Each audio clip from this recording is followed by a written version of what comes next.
Hello, Guardians, and welcome to Destiny Reset, episode 160. This podcast is about anything and everything related to the Destiny franchise. If you love playing Destiny 2 as much as we do, you're in the right place. This reset, we welcome Houndish back to the show as we chat about the latest Forsaken news, a preview of patch 2.0.0, and witness Cade's last stand.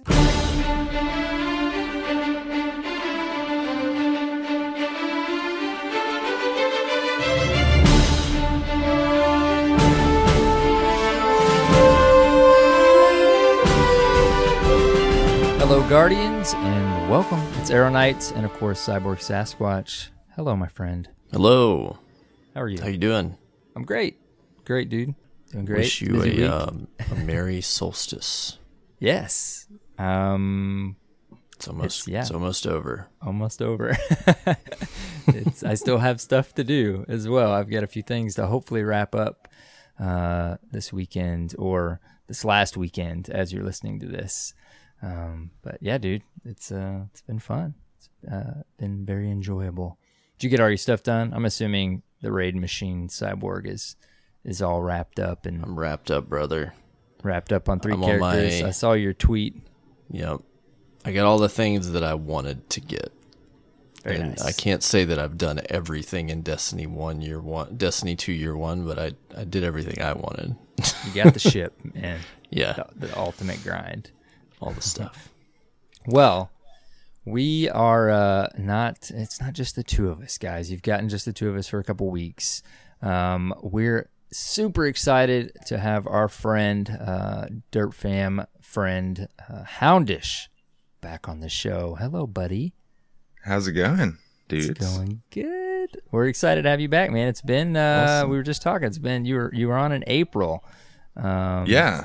Some things have changed since then. Right? Just a bit. Your favorite YouTuber of ours. You're quite the YouTube video producing machine these days. You guys are too kind, man. It's like once or twice a day at this point, I think. Maybe. Sometimes, yeah. A lot of a fair amount of double uploads, I guess. While traveling. Yeah, it's been kind of busy. Yeah, but we'll fun. talk about that too a little bit later in the show. We want to hear about your recent trip to Gamescom. Cool. But for anyone, of course, like we said, you're a returning guest. But for anyone that hasn't watched your content or maybe doesn't know who you are, why don't you, if you don't mind, tell us and them a little bit about yourself, man? All right. Yeah, I've been playing Destiny since the very beginning, and I'm pretty fortunate because I get to make Destiny videos and gaming videos in general, but especially Destiny videos. So I make a lot of like news content for Destiny. That's kind of my core pillar, I guess, on the channel. Also guides, and any type of content really that I feel like making about Destiny, which is pretty fortunate place to be, really, just kind of do my thing. Yeah, and that's kind of me on the content creation side, and then otherwise I'm just a major Destiny fanboy, which kind of helps, I suppose. Yeah, you've seen a lot of growth even since you were on last. We were just talking about that, and rightfully so, man. Like I've got that bell hit on your channel without a doubt, and I've tried to be the first commenter before as well. Right. I fanboyed out last time you were on the show because you're like easily one of my favorite YouTubers. But your videos are always, it's because they're informative, they're organized, it's not super salty, but you're still critical, and I think people definitely appreciate that. And it's you've seen the growth, I think, because of it for sure. But yeah, I think I can say for Cyborg too, right? Cyborg, we endorse this guy here and his content. I'm Commander Shepard, and this is my favorite YouTuber on the Citadel. There you go. There you go. Very nice. That's immensely kind of you guys. Yeah, I mean, like the hype level for Destiny is like really kind of reaching critical, if that's even like a good way to to describe it. Critical mass right now. Critical hype. Right. That's it. Well, last time you were on, it was It was a little less like that, and we were on the road to where we're at now. But our show and your content, like we were still shooting it out, you know. But it was like it was a little bit different. At that time. It's been a journey this past few months with Destiny 2 for sure. Yeah. But man, is it looking good? Oh, for real. Yeah, it's been pretty interesting seeing everything coming together, and now we're at that point, like immediately before getting something new, where it's just hype through the roof. What are you most excited to play in Forsaken, Houndish? What are you excited about? Man, I don't even know, to be honest. I haven't really stopped and thought about it, but I guess it's probably going to be the raid for me. That's like generally my top thing to get excited about. So yeah, Dreaming City and all of the stuff they're kind of teasing about, you know, that place and what we'll be able to do there, and then the raid and the way that's all going to come together. It's looking pretty awesome. Yeah, dude. We'll talk about it in the TWA, but they released that image, and I'm like, oh, please let it be Vault of Glass style. Yeah, they've shown that door off before. Yeah. A couple times. Yep. Yeah, I kind of see Forsaken as like a full course meal, and you know, the campaign, that's your steak, right? And you got your side dishes, like, you know, Gambit is your baked potato, right? Your loaded baked potato. And then you've got things like your PvE. What is the horde activity called? I keep forgetting. You know, that's your rolls. You know, that's your starch. Yeah, and then you got some vegetables with some quests and stuff. But then the raid. That's the cake. This is it, man. Mm-hmm. That's the dessert that really tops it off. Yeah. I'm a dessert guy. Well, dude, we tweeted out, like, what are you guys, you know, our listeners, what are you guys most excited about? And then I responded to it. And then I realized after however many characters now, what is it, 260 you can have or something? I forgot. I'm like, what am I most excited about? I can't even, there's so many things. And I forgot to mention Gambit. And I'm like, there's just too many things. It's so much fun too, man. Like, yeah, I'm so excited about this announcement that they had in the TWA. We're gonna get to that in a second. Why don't we do our quick little lightning round real quick, and then get into the news? Let's do that. Houndish, we've got a little lightning round for you, dude. We're gonna alternate, throw these at you. You ready? Yeah, sounds good. Let them get to know a little bit more about you. All right, favorite class? Ooh, it's definitely Titan. I've been a Titan since the very beginning. Sunbreaker, man. I'm using Sunbreaker all the time. In D2. Too. Yep. Right? So the word on the street is you gotta pick your first new subclass in the campaign for Forsaken. What are you gonna run? I'm torn between the new Sunbreaker. That's like me being super exciting and different for a change. Not really hammered. or the new Striker, because like Death from Above was absolutely my jam in PvP back in the day. Yeah, Iron Man. So it's going to be one of the two. Yeah, man, it's ridiculous. They took that whole thing to the next level, right? Mm-hmm. Yeah, that's the one I played too at the summit, and it threw me off because your melee is just like a slam. Right? Yeah, it's like a mini slam. Yeah, it just threw me off. I'm like, wait, did I just use my super? That's it. Yeah, I did that the other day playing Gambit. Like, you know, you've got like the whole thing. It's like, oh, cool, I'm going to shoulder charge into this doorway. Oh no, I just like dived headfirst off the map. Cool. Yep. Thanks for the reminder. All right, so what's your favorite weapon right now in Destiny 2? Kind of want to say Legend of Acreus, and don't at me. Right? Do you have the catalyst for it? I do, actually. Yeah, it's one that I was pretty happy to pick up. I love the Acreus. Like, it's just a bunch of fun, like PvP or PvE. Yeah. But there's so many guns, man. Dire Promise, Crimson, Inaugural Address, Midnight Coup. Like, I guess we could do the same. What? Oh, please don't mention Midnight Coup. I still don't have it. oh, I'm sorry. I'm working on it. I forgot about that I one. haven't exactly rated a ton, so it's to be expected. But I'm hoping to get it this weekend. But I guess we could ask on this one too, just like class, with at least what we've seen. Spoiler warning for anybody that's avoiding new weapons. What weapon are you most excited about that we've seen a sneak peek of for Forsaken? The 1,000, is it called 1,000 Voices? The one that's like 1,000 voices, I think. Yeah. Looks so cool. And that's not usually my art style. That's usually Cyborg's, but it does look pretty cool. Right? It looks awesome. I hope it's really powerful. Mm-hmm. But it strikes me as like, maybe like, well, it's definitely Hive related. Maybe Zal influenced again, maybe. Oh, it's that definitely gotta be, because that's the name of his attack in the mission. Oh, okay. The subtext or whatever on the screen is like, he like something like 1,000 voices, like blah blah blah. Like that's the name of his attack. Wow. I didn't know that.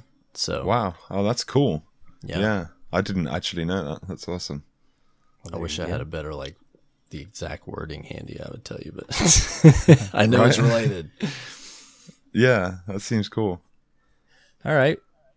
Favorite Destiny character, sir? Ooh, this is tough as well. I would say probably like historically Oryx, like as an actual story character in general. I thought like Oryx is definitely like one of the strongest, like enemy opponents in general thematically that Bungie have ever done. It's a bit of a tragedy too. Yeah, absolutely. And then it was kind of like there's so much stuff that happens once you know about Oryx, right? Like a lot of what's going to happen in Forsaken as well, especially sort of into the end game.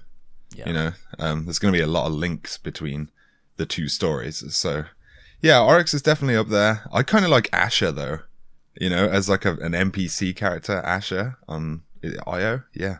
I find him pretty funny. Yeah. He's always like, he's so grumpy and he's like the guy who hates his job. He's just had enough. And I just love all of the random stuff he shouts. Yeah, he's entertaining for sure. Right. All right. Next up, what is your favorite game besides Destiny 2 right now? Right now, that's time? That's kind of the question. I've actually been taking it pretty easy. One of the last things I really played was like some Division a few weeks ago. Apart from that, I'm kind of laying low, waiting for Forsaken, but I really want Anthem to roll around next year. Like super curious and excited for Anthem. Red Dead as well in like a couple of months, which is slightly painful because like it's right after a Destiny release and I'm scared that I won't have hit max level yet and the Destiny cycle will continue. Yeah. But like there's so much good stuff coming up over the next few months. So I've been laying low for a few weeks, especially with how busy it's been. But yeah, I'm looking forward to the next few months. When does Red Dead come out? I didn't think it was that close. I think it's October 26th. Oh my goodness! My brain is still like, I just want to just figure out a way. Got to slow time down. My brain is still not fully processed that it's like almost September. That's like it. I'm at work looking at. I'm like, I got plenty of time to end of the year stuff, and it's like, wait, holy cow, it's already almost September. It's like fall release, TV shows starting. That's it. What is going on? Man. Okay. It's all happening. Moving on to extremely important stuff. Houndish. Favorite potato chip. Or crisp, as you call them, right? Yes, crisps. Man, I kind of like, you guys have Cheetos in the US, right? Oh, yes. I like, the fiery ones. Flaming hot Cheetos? Yeah, the flaming, I don't know whether they're fiery or flaming hot, whatever Something they call like them, that. Man, but yeah, they're the bomb. That's my bag of tricks right there. Approve. As it were. Well, that was going to be my question. Is it like the crunchy Cheeto or the cheesy poof? But obviously that answers that question. Yeah, crunchy all the way. Crunchy, absolutely, man. Yeah. Fiery Cheeto. All right. Yeah. Very nice. Some good stuff. Be careful. We can go off on chips for half an hour. Yeah. Right? The big one, does pineapple belong on pizza? I've always subscribed to the idea that it does not belong on pizza. Very good. That's just me. Man, maybe we talked about this last man. time. Everybody's going to think you're my favorite YouTuber because pineapple, you don't eat pineapple on pizza and you're a Titan. Guys, I honestly don't know that I knew this initially. But he'll be back on the show. You've got to do things the right way, man. Right? Right? Which, speaking of, would definitely have to have you back on a little bit into Forsaken for sure, dude. We're going to have. Absolutely, yeah. So this is like the pre-hype, and then we'll be in like the can't hardly contain ourselves post-release hype. How do we process everything that we can do? We'll let that settle, and then we'll have to have you back on the show. That would be awesome. I appreciate it. Cool. Well, we had to ask you some questions to let our listeners, at least get to know some specifics on Houndish. So we'll your YouTube channel, just so they know, it's X Houndish X, right? Yeah, X Houndish X. You could search it without the X's. You'll probably find me. There you go. We won't make them wait till the end for that. That's how you find this guy. But moving on, we got some announcements, and we're going to jump into the news. We got, of course, another meaty twab this week. Just a little teaser, guys. Cyborg and I in Destiny Reset will have some sort of blue announcement. If you're listening to this, we may be releasing this on Monday. If not, of course, it'll release on Tuesday. But either way, be watching our Twitter feeds because we will have some blue news. We're talking about Blue Microphones, our sponsor. They've got something coming up on Tuesday that you may not want to miss. So keep an eye on their Twitter and ours, and we have something for you to check out. Exciting. Yeah. What else we got? Also in the loot category, I've got a couple loot caches I talked about we're going to give away. Go to Twitter on Tuesday, the 28th, and I should by then have a giveaway up. Just a teaser, a couple things. We'll have a couple of emblems that we're going to be giving away. I definitely have a sweeper pop that I'm going to throw in there. Maybe a couple ghost vinyls. Maybe some more rare type loot that you might be hard to find. Come check it out. Nice. There'll be a giveaway up. Just some fun stuff to celebrate hitting 200 reviews on iTunes, which we've totally busted at this point. Yes, we have. We definitely have. So yeah, watch the normal feeds at CyborgSasquatch, at AER0KNIGHT, and Destiny Reset. We'll be retweeting it one way or another. And then we'll, with the iTunes reviews, we've been asking, and we really appreciate. We're up to like 217 now, guys. So like Cyborg said, you guys just blew it out of the park. We hit 200 easy before Forsaken. So to show our appreciation, we'll be announcing on the next episode, we'll be giving away either a blue Yeti microphone or blue Lola headphones to one lucky iTunes reviewer. So Cyborg, they have what until you have until September, till I can pull up my calendar and give you a date because my 3rd or 4th? computer is frozen. You've got until I'm going to say September 2nd. Because we're probably going to have our next episode up on the 3rd. Yes, you're correct. So September 2nd to get on Apple Podcasts or iTunes or whatever the heck they call it these days and drop us a review and you'll be entered for a chance to win. Exciting. Make sure and drop a written review so we have some way to try and contact you. If not, we'll announce your name on the show, and you can tweet at us at Destiny Resets. And and don't worry if you're not on iTunes, because as part of my loot cache giveaway, I'm also going to be giving away a Blue Mic bundle. Oh yeah, the Yeti caster. Yep. Very nice. So you get another chance to win there too. And that's Very it. Cool. That's all the stuff we're giving away. So get much out of stuff. here. Too much stuff. Get off our porch. So many wrapping things. up a Forsaken giveaway. I mean, we're just like in the giveaway mood. It's the season, right? It is. It is the season. DLC just forsake. Excited. Ooh, all around. Which you just heard too. If this show doesn't go up on Monday, our plan is for it to go up a day early, but 100% for sure the next episode will go up Monday, the day before Forsaken drop, so you guys have something maybe to make the time go a little quicker for you until Forsaken gets here. So moving on, Cyborg. It's time for the news, and you know what that means. It's This Week at Bungie. This week at Bungie, we witnessed a gunslinger's last stand. If you were watching what went down at Gamescom, we got a cinematic from Destiny Forsaken, a little preview. Don't want to spoil it, but I mean, everybody knows Cade's dying at this point, so it's to do with that. If you want to wait until the game comes out, understandable. But it's a pretty cool little cinematic. It's not. It is. They didn't finish it, so like, there's some stuff missing, obviously. Right. I don't understand why they're showing us this, though. Personally, like, why wouldn't they save this? That's been the topic of conversation. Yeah, because this is more like the very first trailer we got was just like, hey, you know, Cade's gonna die, and this is a cool little cutscene. It wasn't actually like this from the is game. like what. I'm assuming this is like what we'll see cutscene in the game. Yeah, Yeah. as we're playing. This is how it goes down, which kind of answers some of your original questions, Cyborg. Like, remember, you were like, how I want to know how he gets in that situation.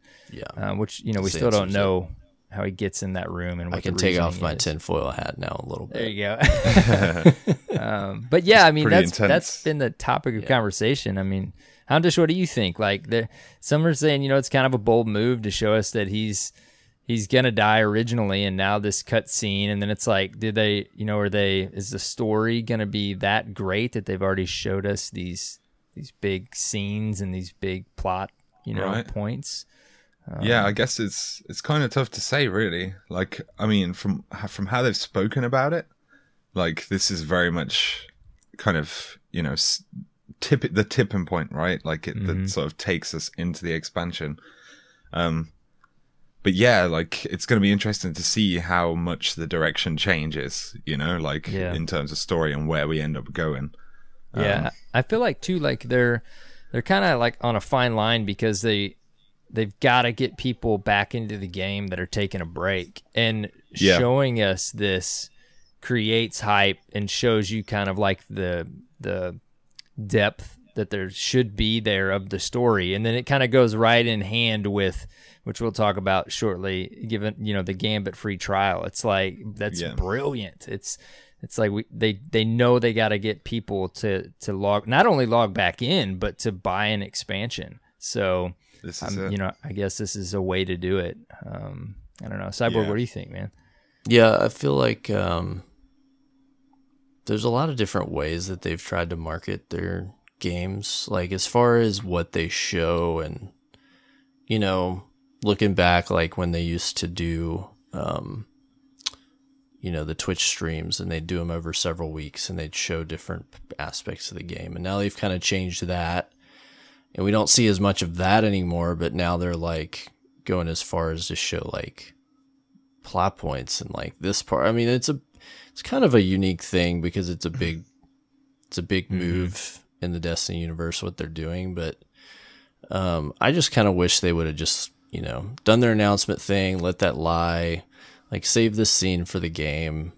Right. I don't really think it serves anything. Like, it looks cool, you know, but like, we already know, like, he's dying and kind of at least the circumstances around it, so this doesn't really like sell anybody on it. Right. Yeah, true. This isn't gameplay. This, like, I don't know. I feel like it's just more like just trying to shovel coal into the fire a little bit, you know? And I just sometimes wish that they would just keep more to like things a little closer to the vest. Yeah. They're in, again, it's like they're in an interesting position, you know, and it's this, I mean, there's no doubt, we probably all agree, this cutscene's fantastic. Like, getting thrown out of his super and just seeing how he gets, knowing what's gonna happen. And I think my favorite thing was watching him use his jump, because it was like true to the game.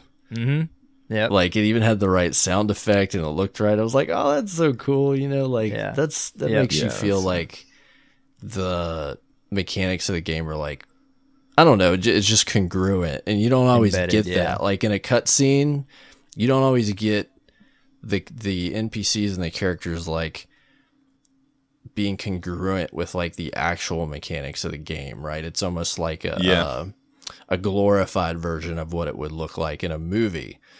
But they like, you know, the way he uses his trip mine and the way he uses his super and all that stuff is like, this is like the game. Like this is cool, you know?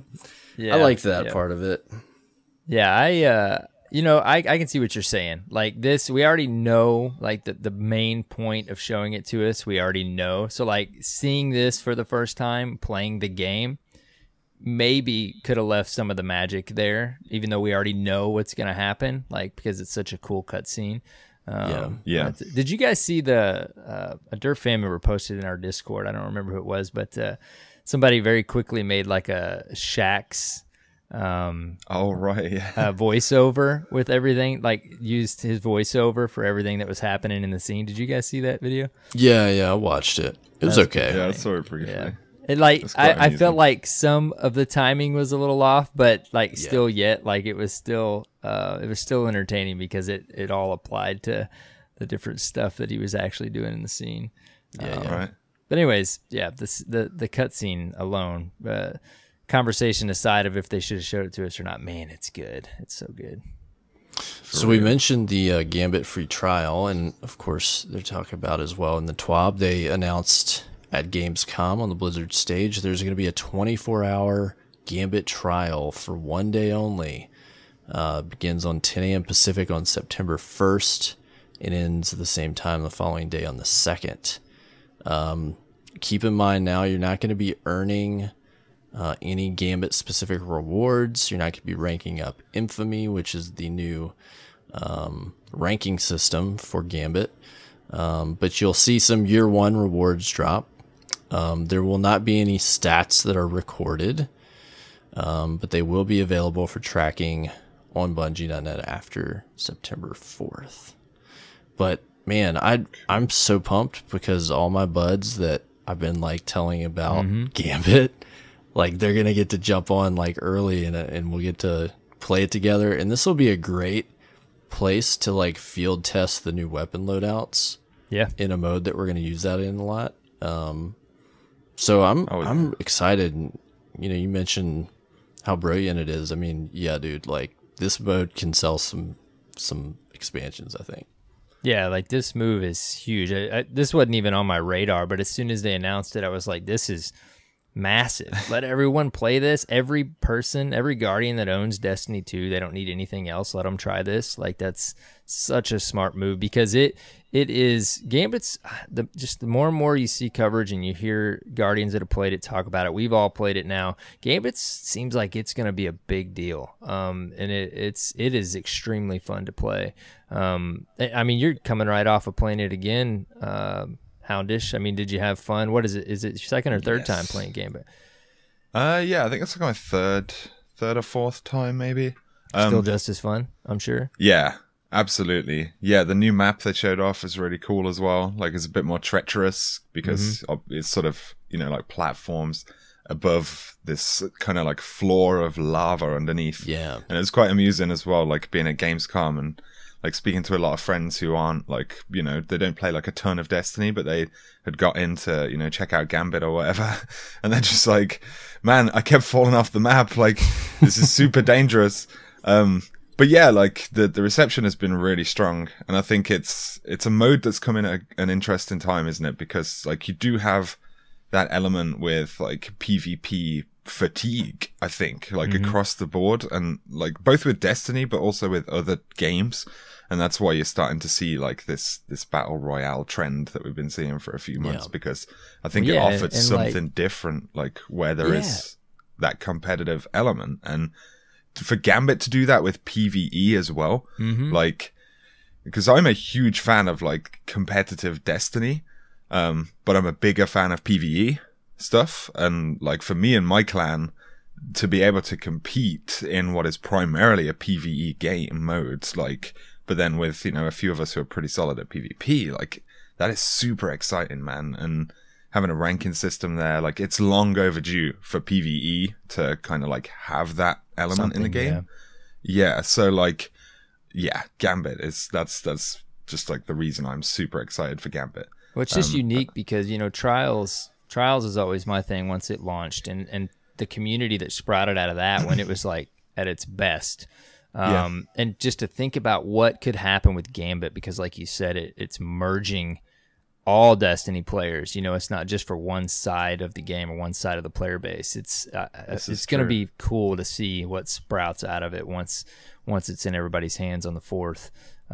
Definitely. It's exciting. I think we played 2 maps when we were at the summit, and I'm almost certain I remember it being like a platform type of map, and it's been a while now, but I'm almost certain we played this new map as well. Yes. It was so different than the other one, just because, like you said, of the platforms and stuff, and it adds that little bit. It's already chaotic, and it adds just another little element of chaos to it. I had somebody ask me on Twitter this week too, like, because they're pushing so much the 4 goals of the game mode. Is it bank, collect, bank, and what is it? Collect, bank. What's the third one?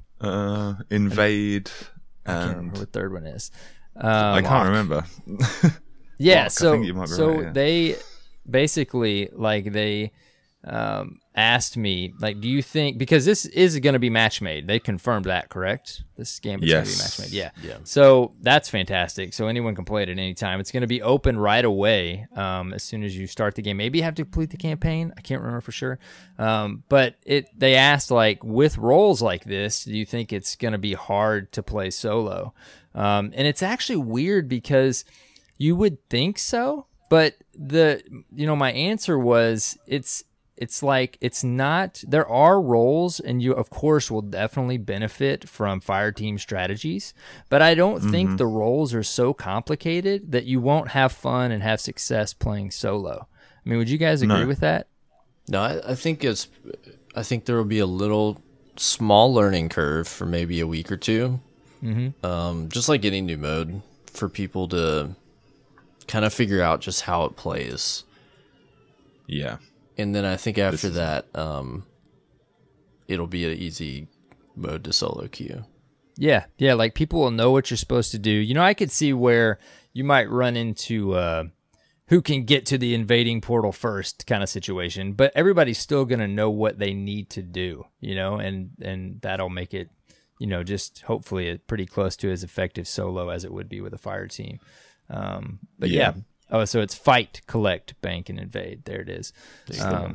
But yeah. Anyways, I think long story short, I think solo queuing, you'll still have fun and it'll be rewarding. But definitely, I'm very excited to see what kind of community sprouts out of it with fire teams and the strategies that they come up with. Absolutely. Yeah, it's going to be fun to watch. I'm curious about matchmaking. That is one question I have about Gambit, and matchmaking and the place of teams versus, like, non-teams or solo queue, just like PvP, because I can imagine, like, if I took my absolute best raid team into Gambit and we practiced, like, I could see that being a very interesting kind of like situation as to how Bungie managed that. I mean, I guess you have, like, the top 10 or 5% of, like, people, like, I guess folks won't always be matching, but I am curious, is there like a fire team protection type thing that will be in Gambit?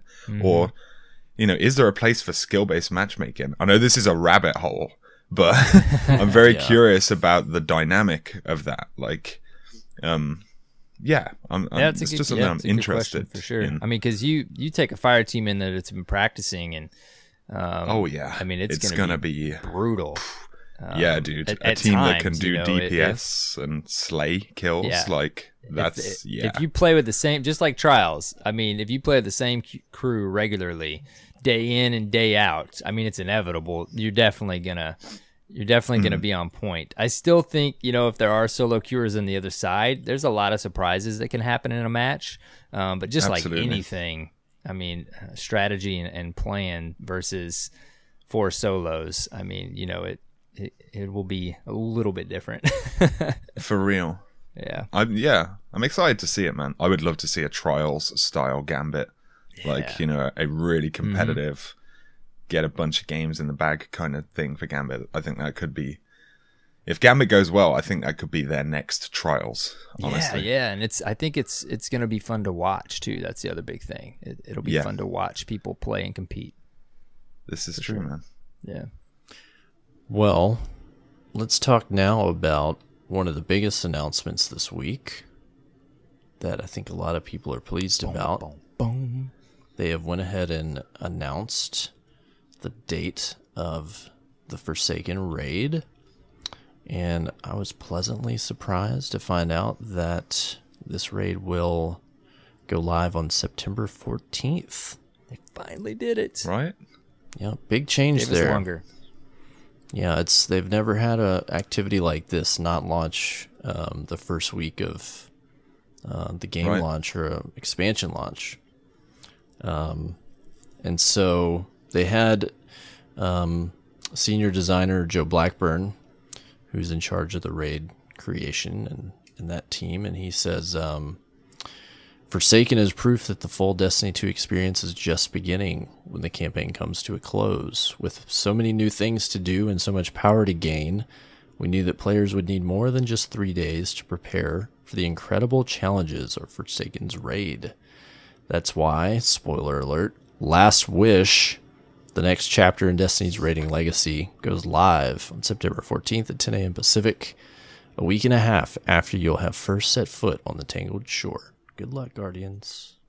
Makes you wonder if it's because after many, many months, not everybody wants it, but a lot of people have always asked for a little bit longer. But you wonder if it's that feedback.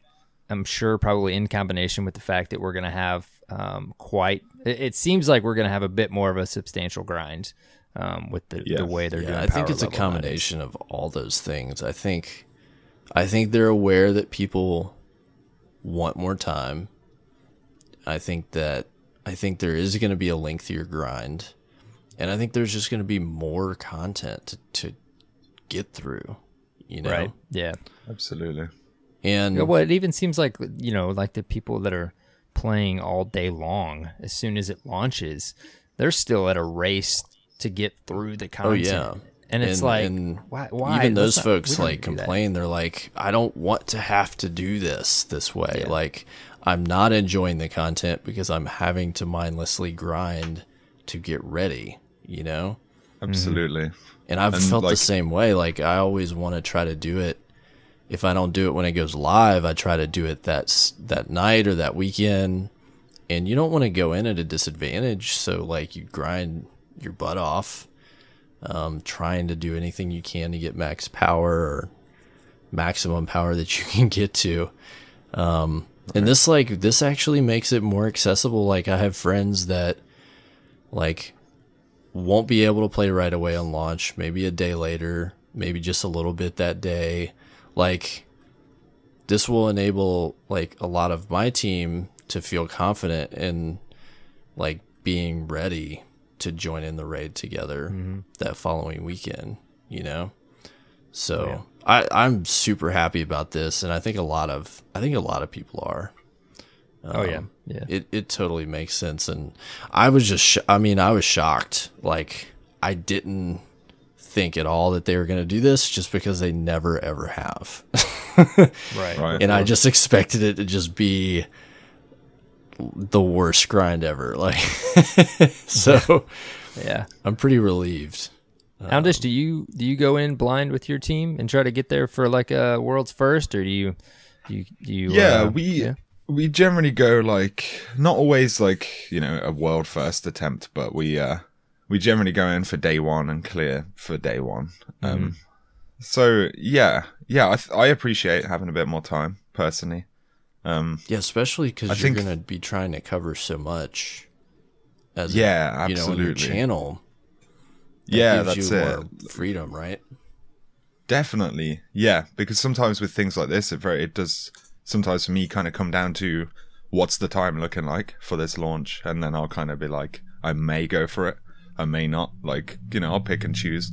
Whatever's kind of going to be like the most the biggest thing for me that weekend. But yeah, I think this is a good thing, a good way to do it.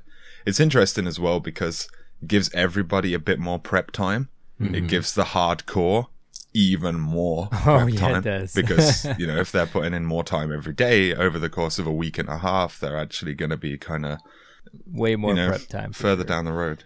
The image that they gave us, you guys said, which, you know, we've been teased before. I'm just hoping with what they've said about the Dreaming City, that it's going to be like what we've been asking for a long time. Also, to go with the theme that they've answered, is that we'll be able to enter from like a public space or something of that nature. Right. There's going to be a ton of stuff to do. So I think this will level the playing field a little bit too. Like, even though there's going to be the hardest of hardcore, like grinding hard, there is going to be more players that are, you know, at a competent power level, I think, when it comes time to do the raid. So definitely, we'll see, man. What do you think about the name of the raid? Kind of unique there, huh? Ooh, that's what I was. That was one of my thoughts, dude. I was like, okay, Vault of Glass, King's Fall. Like, are we gonna be? It seems different. It's like, hey, you want to go run Last Wish again? Yeah. Right. You guys got any guesses as to what it alludes to? That title, man. I think, you know, it's looking pretty. There's a good potential we're going to be like looking at the influence of like an Ahamkara at the very least in this raid, like, or in this space. And there's a lot of things pointing us towards that. Yeah. So, you know, we don't know exactly how it'll work out, like, or what the mechanics could potentially be, or what the enemy could really be. But yeah, there's definitely the influence of something pretty substantial, right? Yeah. The other benefit that I thought about having this being pushed back a week is we're going to have more opportunities to get some, like, more weaponry and exotics and stuff. I'm sure there's going to be quests that will open up for items. And then as well, I think that there's some kind of mechanic where the other super attunements will open up to us. Right. But I don't think it happens until like the second week and maybe even the third week. They haven't like said like flat out, but they've alluded to that being like a mechanic. So we may even have more like options, you know, and have to make some choices there. But that could be a big player in that, you know, in that race, like what class makeups and what attunements we have for different super options and stuff. Could make a big difference. New sandbox as well. Yeah. You know, that's huge. Like, if we had second slot shotguns in Prestige Leviathan, you know, like 6 months ago, like the experience and how much that experience would change is really pretty huge, right? Yeah. So yeah, I think that's definitely good that people get a little bit more time to get their head around that, get comfortable. Yeah, find what they like. That's a great point as well. Yeah, it's going to be cool. All right, let's talk about mods. So many mods. Year 2 mods come from all exotic armor drops have a chance to come equipped with a mod. Non-raid Year 2 legendary weapons and armor drops have a small chance to come equipped with a mod. You can dismantle a weapon to break a mod out if it has a mod that you like, you want to use. You can pull mods out of gear for use in other gear by dismantling the original item they dropped in. If you want the item but not the mod, you can put a new mod over the old one. Weapons and armor you purchase from vendors do not come with mods. Now, Banshee 44, the gunsmith, will have 2 mod packages available for purchase. You can direct buy Year 2 armor and weapon mods, and those are updated daily. Or you can acquire mod components for trading by dismantling other mods. Year 2 armor mods will always drop 1 mod component when dismantled. Year 1 legendary armor mods and rare armor mods the legendaries always drop one mod component. The rare mods have a chance of dropping one mod component, and that's how it works now. I had to make sure and get some clarification, but same thing on the weapon side of how that stuff will work. Weapon mods will drop one mod component and legendary shards, however. Year 1 legendary weapon mods will drop one mod component and gunsmith materials. And then rare weapon mods have a chance to do that. So they did clarify on Twitter and other places as well. You can go ahead and dismantle all of your mods right now if you want, because on September 4th, all of your year 1 mods will change to a state called deprecation, or they will be deprecated, which means that they basically don't work anymore, and you'll have to go in and dismantle them manually. So they're recommending, hey, you might just want to go ahead and do that now. Put mods on stuff you want it to be on, because it'll be frozen in that state, and then just get rid of the rest of your stuff so you'll have the materials. Do you get do you get materials for breaking down the old ones, like new materials, or no? Because they say so the mod components are what you're gonna want, and that's a thing that's in the game now, and you'll be able to trade those mod components from year 1 for new mods. Year 2 because when they said what you read a minute ago about the year 1, for some reason I was thinking those mod components, we should wait until, I didn't see that confirmation that they shot out. I was thinking I saw it on Twitter and also in an interview. This is how you know that Destiny is seeing a lot of changes, because these bits of information have been passed to us in different ways, and we've actually been told different things, right, about this. Yeah. So, like, I can see the confusion, because some of the Bungie guys had said, don't dismantle your mods, whatever you do. Like, hold on to them. You're going to get new materials, right? Right. And then now they're like, oh, no, it's the same material. You can delete them now. Yeah. So it's like, I think they probably like simplified it where you just go and you trade the old material for something new, right? Yeah. And that exotic makes it armor mods confirmed as well. Say that again. Is that a thing? All exotic armor drops, regardless of year, have a chance to come equipped with a mod. Yeah, which also contradicts the exotics don't have mods anymore thing, right? Oh, true. Or am I wrong? Yeah. For armor. Yeah. So we're getting some, just for armor. Yeah. So we're getting some good bits of clarification. What was there was another thing as well. Year 1 armor is going to be able to take year 2 mods. Yeah, that's right? what I was going to mention. This is a new thing as well. That was a nice surprise, because I was thinking when they said your mod would become irrelevant, locked in your armor, I'm thinking, well, dang, all your year 1 armor then is like, why would you put that on? But then, they go on to say year 2 armor mods will be able to be slotted into year 1 and year 2 armor mod slots. That's huge. That makes all old armor at least somewhat relevant, right? Yeah. Yeah. But it is worth clarifying that it's armor, right? Just armor. Because also in, I think we might be talking about this, the Games Radar coverage, I think they did misspeak that we could do it to both weapons and armor, but it's just more random bits of confusion. Yeah. But according to this in the TWAB, at least this preview, I wouldn't think they would leave just that little piece out. It's just armor. I do love the direct buy stuff with the gunsmith too, because obviously that makes it daily check there. I mean, it's always nice to have daily or reset checks on a keep vendor up and look out for that mod that you want. Yeah, because like they said, these are going to be somewhat rare. But we also have learned at some point some information that vendors will have some sort of refresh as well, right, with the random rolls.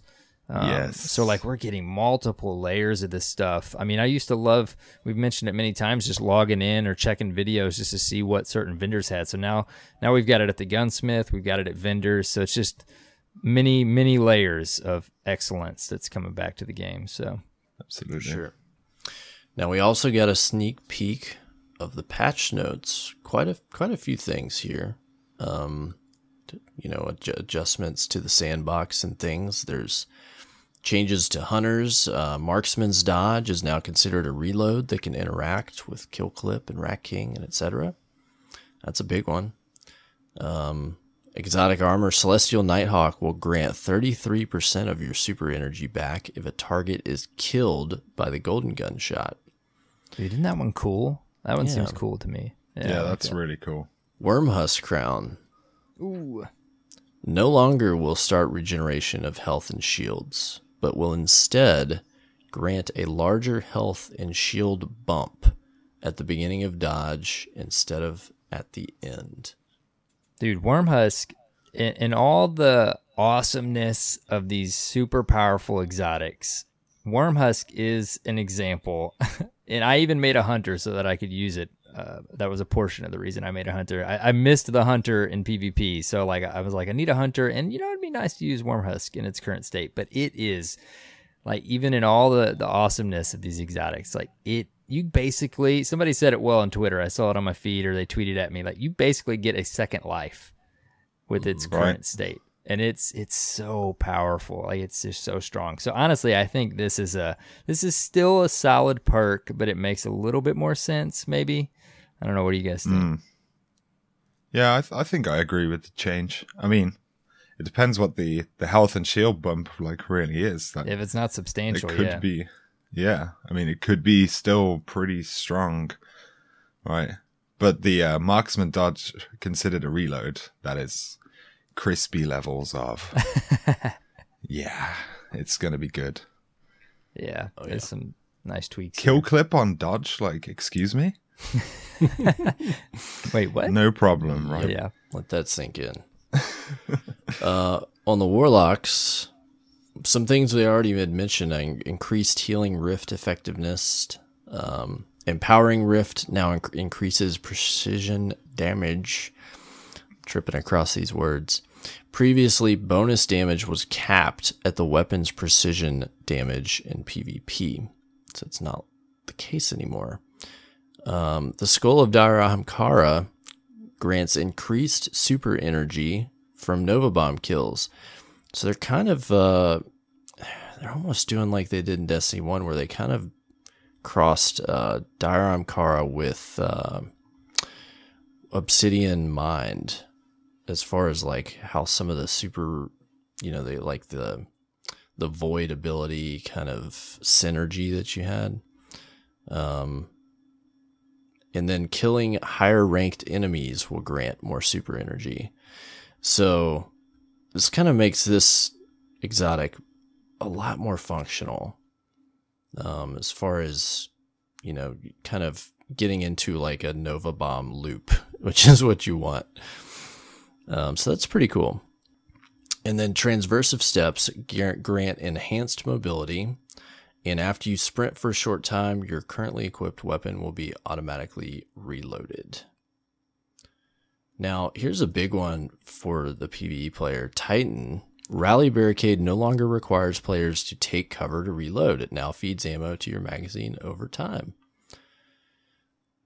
So does this mean just with it activated, you don't even... Yeah, I think you just stand behind it.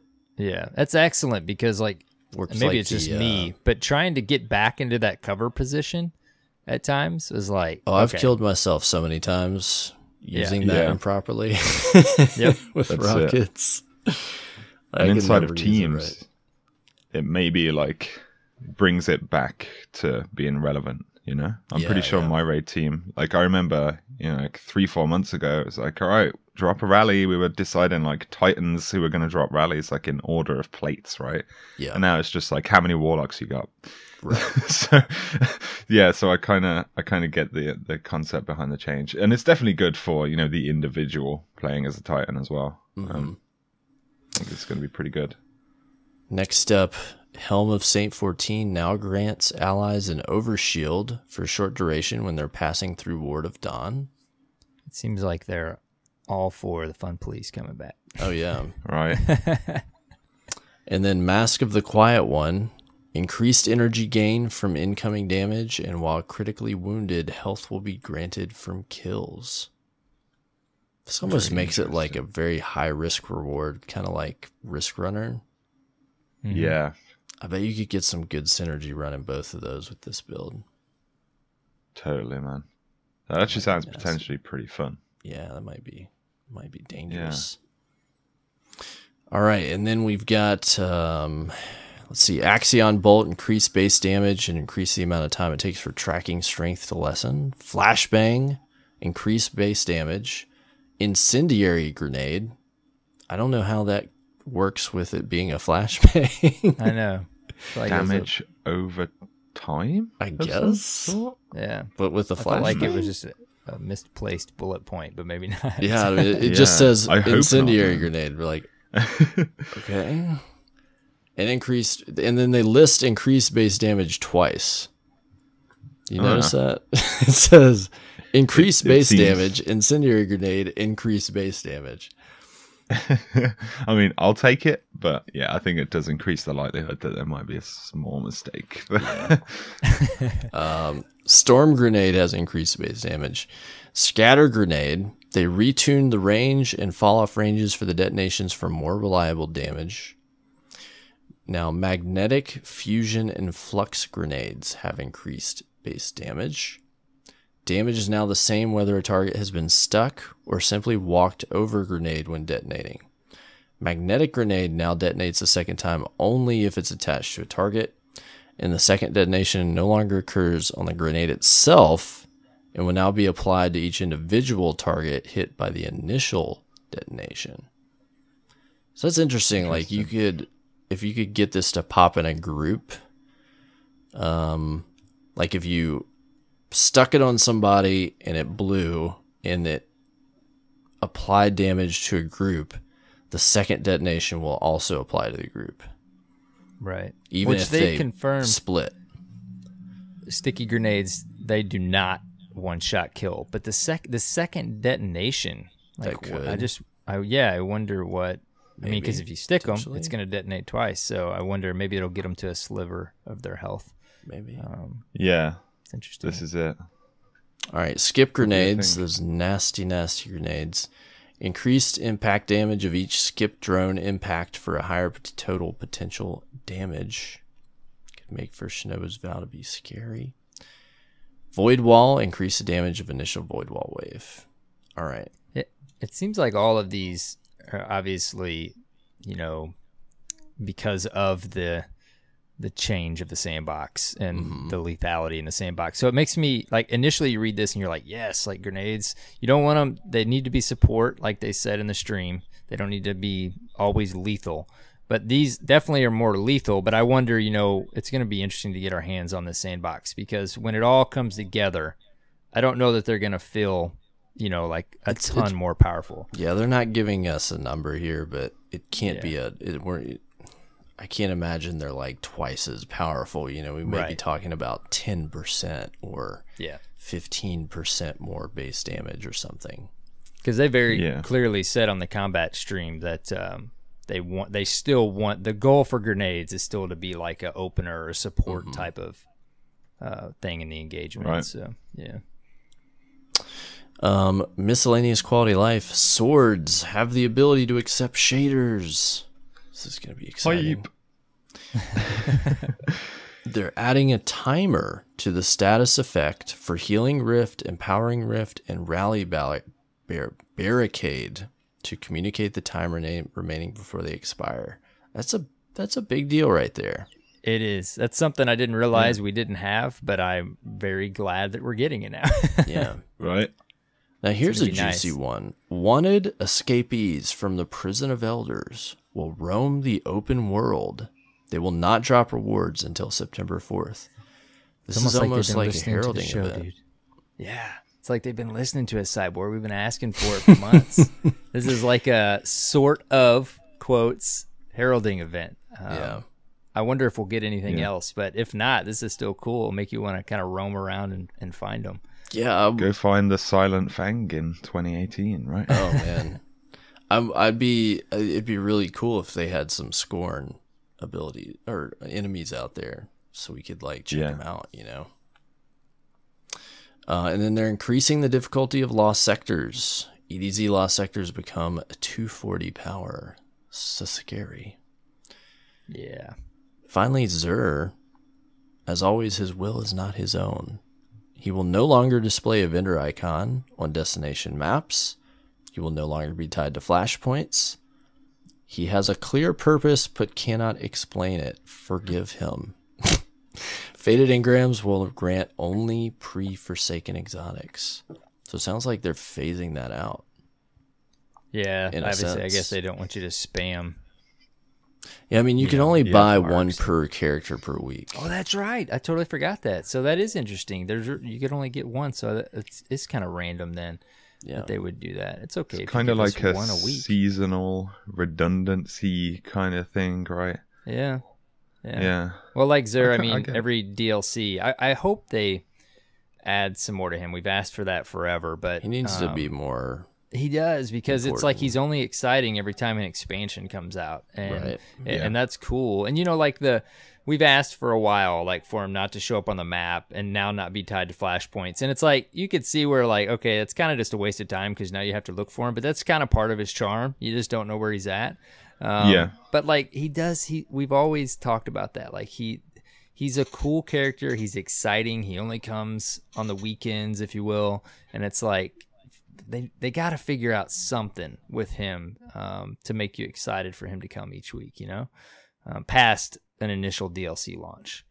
So I don't know what that is. It's absolutely easy for me to say that, but yeah. I mean, we got random rolls, we got more currency coming in, masterwork cores, planetary materials for infusion. Like, there's a lot they could do. Bounties, Xur bounties, right? Yeah, like, to work on each week.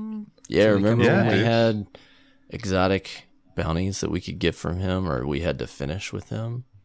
Yeah, to wait for Xur to show up. That's brilliant. Yeah, like give us stuff to do throughout the reset to like anticipate his return.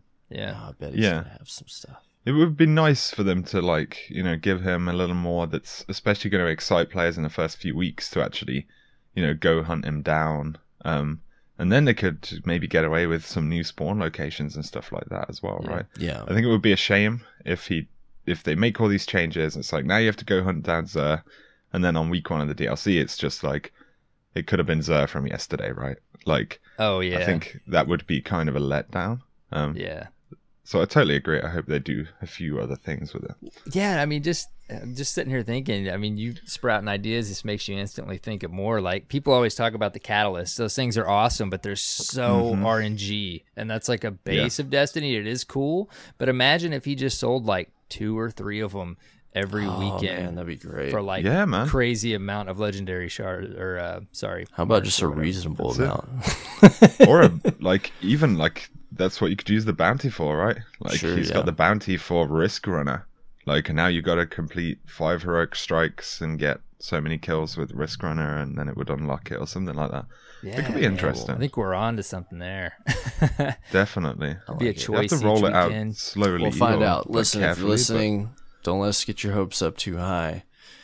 Right? We're just excited and brainstorming. Yeah. Hopefully they've got some positive changes for him, because he needs to be relevant again. Like, it's kind of stinks that he's just relevant for like 3 weeks and then, nobody cares anymore, right? So that's it. They can build some stuff into that guy again. Poor Xur. His will is not his own. Update 2.0 Bonoyo drops August 28th. That will start at 9 a.m. Pacific. And then looks like 2 p.m. Pacific is when they expect for things to come back online. So a little bit lengthier, couple hours than normal. Longer. Yeah. But understandable. You will not be able to access Destiny 2, participate in Solstice of Heroes and Moments of Triumph at 9:45 Pacific. So, if you've got lingering objectives and unclaimed rewards, you should act now to make sure nothing is missed when the maintenance begins.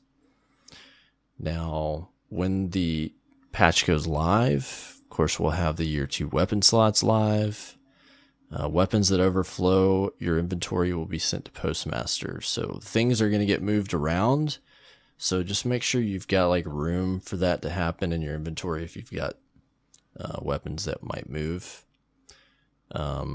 They list, again, the year 1 power weapons that become kinetic in year 2 are Alone as a God, Balligant, the Frigid Jackal, Hawthorne's Forged Shotgun, Perfect Paradox, Shepherd's Watch, Silicon Neuroma. The Ikalos Shotgun and what is it? The submachine gun, I think, will have their elemental. Oh, it's the sniper. Is that the sniper? I think it's the sniper. Silicon Neuroma? Okay. I don't know how you could get confused. I mean, those are 2 totally different names. I'm just looking at the nomenclature on the thing, and I don't know which one was which. 1 letter, I think. SG and SR. Sniper rifle. Yeah. Okay, that makes sense. Yeah. They're going to be locked to solar, FYI. And then the year 1 exotic power weapons that will remain in the power slot will be Darcy, Legend of Acreus, Tractor Cannon, and Whisper of the Worm. All other year 1 energy and power weapons will have their elemental attribute locked for year 2. And the new ammo economy will be live. Now, your collections will be offline until September 4th, so grab something if you need it. And then there's going to be some wonky tool tips on perks. Just go read this if you want to know the details. Also, exotic weapons will lose their +5 power mods. Everything else will lose its +5 on September 4th. And Nightfalls will not feature strike scoring that week. So, if you're trying to work on your masterworked items for Solstice, you won't be able to complete that week. Keep that in mind. Yes. Trials of the Nine will be gone by the time that reset happens. What else do they have for Solstice armor? Heroic Strike playlist is being retired on September 4th. Players will need to complete strikes in the new playlist if you are trying to get that masterwork on your Solstice armor. Also, keep in mind, Valor ranks reset at the conclusion of Season 3. So, if you're trying to work on that, you better finish it before the 4th as well.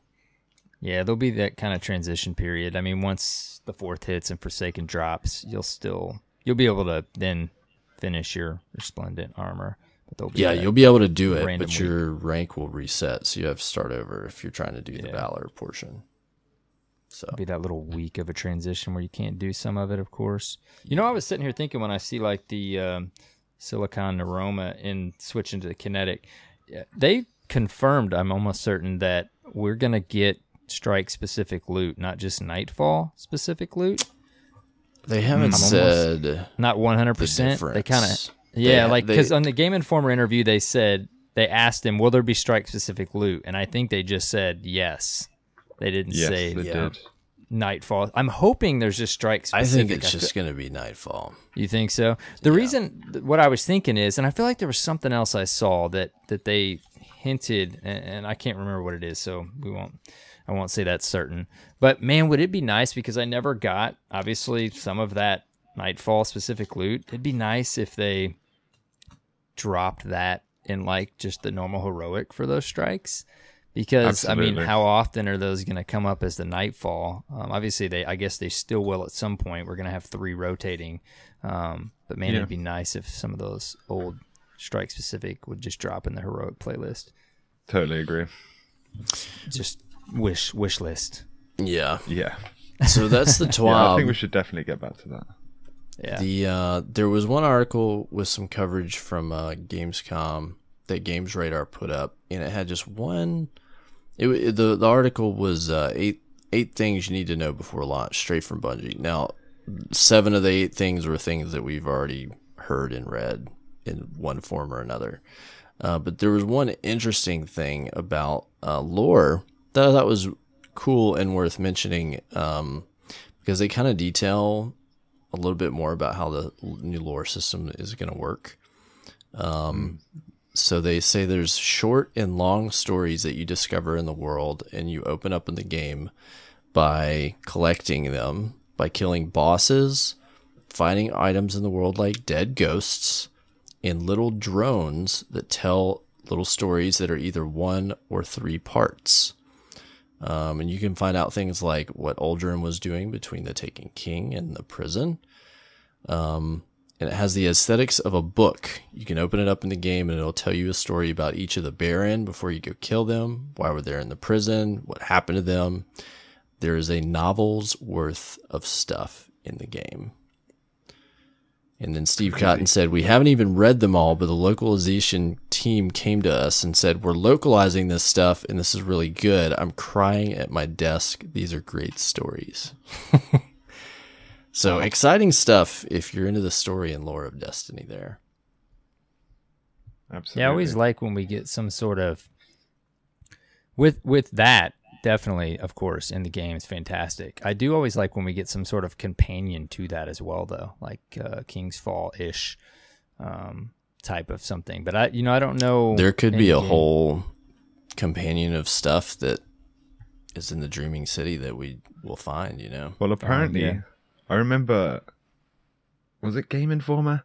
I think they said what they described as secret awoken texts, which were collectible in the Dreaming City, and they're actually hidden around, which would be pretty cool if that makes I want a history. Actually, form that into I want a book the history of the Awoken.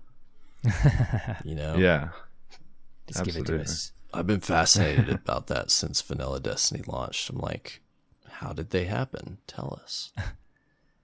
Absolutely. Man, it just seems like as you're reading that, I'm just like, it seems like, well, I don't even want to try to maintain the hype. It seems like a month into Forsaken, we're just going to be like, wow, you guys just knocked it out of the park. And I hope that ends up being the case. Absolutely. Houndish, this next thing on here, I know you've covered, man. I don't think we've talked about it on the show yet. Do you want to tell us a little bit about the Rockstar promo they got going on right now? Yeah, so I don't know if all of the details are actually available for this yet, but they're doing a thing kind of before pre-Destiny 2, if anyone remembers, where Rockstar Energy had a promo thing for Destiny. They have themed cans. How many of them are there? Are there with codes? 8. I believe there are 8. Oh, yeah. Wow. I was thinking there was only 4. I'm going to have to make a trip. Right. So plenty of sugar and healthy I don't even drink them. Hey, they have sugar free. They've got the sugar free. That's it, man. But yeah, there's going to be some sort of competition for it. So yeah, they mentioned an in-game competition, but do we know what the competition is? No, we don't really know what it is. What was that we had previously? Was it a Sparrow? What did we... They just said there were codes. Last time it was just codes for XP boosts, and you could unlock a Sparrow, and there was a quest chain. Yeah. And they did do that Crucible competition thing a few months ago, but wasn't it a month or 2 before the March update? So it kind of happened at a weird time. Not that many people even remember it, but it was a scoring thing, and I think they gave away a bike or something. Yeah. And some other cool stuff. But yeah, there's exclusive emblem as well that you can get from it, apparently. I wonder which how you I can't actually that. see. Sure. They've taken it off of their website. This was on the website a few days ago, and now it's gone again. So I'm not sure what's going on. But they're giving away some stuff. They're going to be prizes too, right? Yeah. So there's, what was it? A Slingshot Roadster? Yeah. Which is pretty crazy. And a couple other things. I'm not sure. They've actually modified all of their website here. I'm not sure whether they weren't supposed to have posted it yet, but maybe they got an email real quick. They're kind of cutting it close, Yeah. Yeah, absolutely. Yeah. Where's our Taco Bell promo? That's awesome. Yeah, buddy. Where's the Mountain Dew and Doritos? Come on. Yeah. That's it. That's what we need. It's my double XP weekend. Well, cool. So I guess keep your eyes peeled for those to show up in stores. I have seen a couple people that have grabbed a couple cans. The biggest problem with Destiny 2 when these came out for the Rockstar, to be honest, Rockstar doesn't move a lot of product. It's so what happened is you'd go to places and they had month-old cans that have been sitting there, and they're not rotating the new stuff in because they're not selling the old stuff. Yeah. So I would like look, and I would pull out like 8 cans, and then back behind all that, they'd have the new cans, and I'd pull those out, like at convenience stores and stuff. They actually had a bunch in the Activision booth at Gamescom. Oh, yeah? I'll admit, I did steal one. Nice. But then, yeah, I couldn't, because obviously I was like flying back like a couple of hours later, and I was like, oh, dude, I can't drink all of this. So I like had a couple of sips and just stole the cap, and it was like, There right, you see go. ya. Yeah, you just need the cap with the code, right? You just needed a little beverage. tab. That's it, man. It was a beverage. I was thirsty. Honestly. Yeah. Well, just that many more things going on right now to try to keep up with and process. That's it. Well, That's the before news. we get into our Plenty of it. coined section of the show, Houndish, we kind of just wanted to know, man, like as a whole, I mean, you cover it daily, dude. Forsaken, your Gamescom trip, like how are you feeling? Like what are your thoughts as a whole on Forsaken and what we're going to see in the next week or two? Super excited, man. I think obviously it's been coming together for a while. We've been hearing bits and bobs, you know, but like even at this point in time, looking at what happened with Games Radar, the confirmation and this week at Bungie about certain things, they're demonstrating that there is still stuff we don't know, you know. Mm-hmm. There's still exciting things there as well, which is really cool. Like when they tip you far enough in the direction to know that, hey, there is actually enough depth now that you're gonna want to go look, right? Which I think is something they kind of have to show to players again, you know, like Right. it's there. It is a thing. We're not just sending you down a rabbit hole for nothing. So yeah, like I think they've shown us like some good stuff, and I think everything that they're doing is like really important to the game. So Forsaken, yeah, it's going to be super exciting. I'm kind of just dreading getting my head around half of the content. Like, I don't know how super you're going to excited, but at cover the it on same a time, daily I'm basis, like, man. oh, dude. Yeah, it's hard enough for us to build show notes throughout the week when a massive expansion drops like this, much less shooting out edited videos daily. It's gonna be fun, man. We give you props for sure. We'll but see how yeah, it goes. dude, it seems like more than ever it's going to be possibly the best Destiny's ever been, a combination of D1 and D2, the best of both. And, time will tell and the content will tell. But one thing that I think we've all noticed is their confidence. Like they seem extremely excited and extremely confident to deliver to us this expansion. Absolutely. And, you can just kind of sense it. And that, that gives you some excitement as well. So I don't know. This is it. Can't wait to dive in. Yeah, definitely. And Gamescom was good. It was good to play Gamma again. You know, good. To see I've never some been. It folks looks. You said it was. I think in one of your videos, you said it's like massive. Just. It's absolutely giant, dude. Like I thought E3 was big. I mean, E3 is big, but Gamescom is just like massive. Like it's crazy. I believe it's the second biggest show on the planet, and I think the biggest one is maybe in China or Japan, like for video games.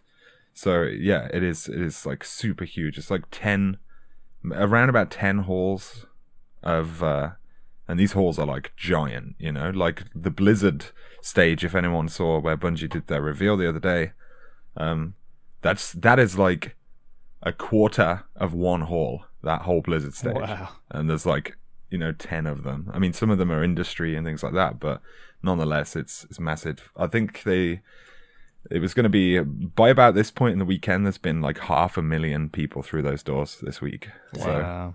I'd love to go sometime. It's definitely worth it. So far away. Right? The major trek. Yep. That's awesome, though. Glad you had a good time. Yeah, thanks. Very cool. Well, you're our guest, man, and we have to throw it to you first. Houndish, how was your reset, buddy? My reset was quite German because I was at Gamescom. Not much Destiny play. Maybe so. No, it's been a quiet week. I haven't Actually, no, I tell a lie. I played a couple of strikes with a friend last night. But otherwise, it had been a very quiet week for Destiny stuff. However, it was still fairly busy because we had like spicy ramen, didn't we? Which I think we're going to talk about in a moment. Yeah. So that was intriguing. But yeah, mostly I was juggling, doing like a couple of videos like remotely from Germany. And I guess that's really my reset this week. Yeah, so I haven't done a bunch of in-game stuff, but I need to reset my Valor, man. That's something I'm hoping to get done this weekend for the second time so that I can grab that Ghost Shell because I'm slacking on the Final PvP stuff. XP boost. Yeah, how do you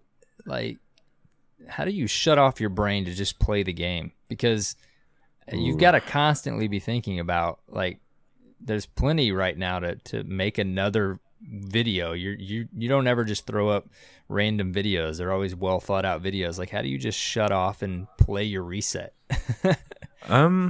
It's a tough one, man. It is. You know, like when reset rolls around, I tend to get those first few bits done, and then I'll try and knuckle down for a few hours, like with some friends, do a couple of raids and things like that. And that's kind of the bulk of my, you know, playing for me time.